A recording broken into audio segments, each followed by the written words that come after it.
Sema hivi, nukuza roho nabii anasema hivi, Mungu anataka watu wake wajitakase na uchafu wote wa mwili na roho,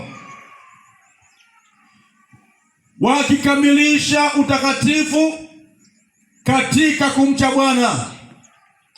Wale wote wasiojali na kujitoa wenyewe kwa kazi hii ya kujitakasa, wakisubiri Bwana awafanyie wale anayotaka wafanye kwa ajili yao wenyewe, wataonekana kuwa wamepunguka wakati wanyenyekevu wa dunia ambao wamezitenda hukumu zake, watakapofichwa katika siku ya hasira ya Bwana.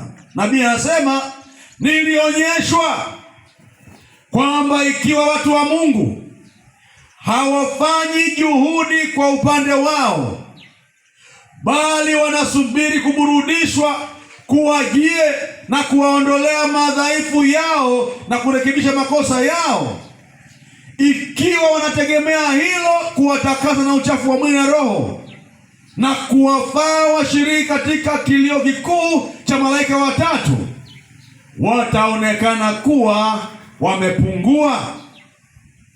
Burudisho au nguvu za Mungu huja tu kwa wale ambao wamejitayarisha kwa ajili yake, kwa kufanya kazi ambayo Mungu anawaagiza, yaani kujisafisha wenyewe kutokana na uchafu wote wa mwili na roho, wakikamilisha utakatifu katika kumcha Mungu. Na hivyo wakati tunamsubiri Yesu aje, hatupaswi kukaa hivi hivi.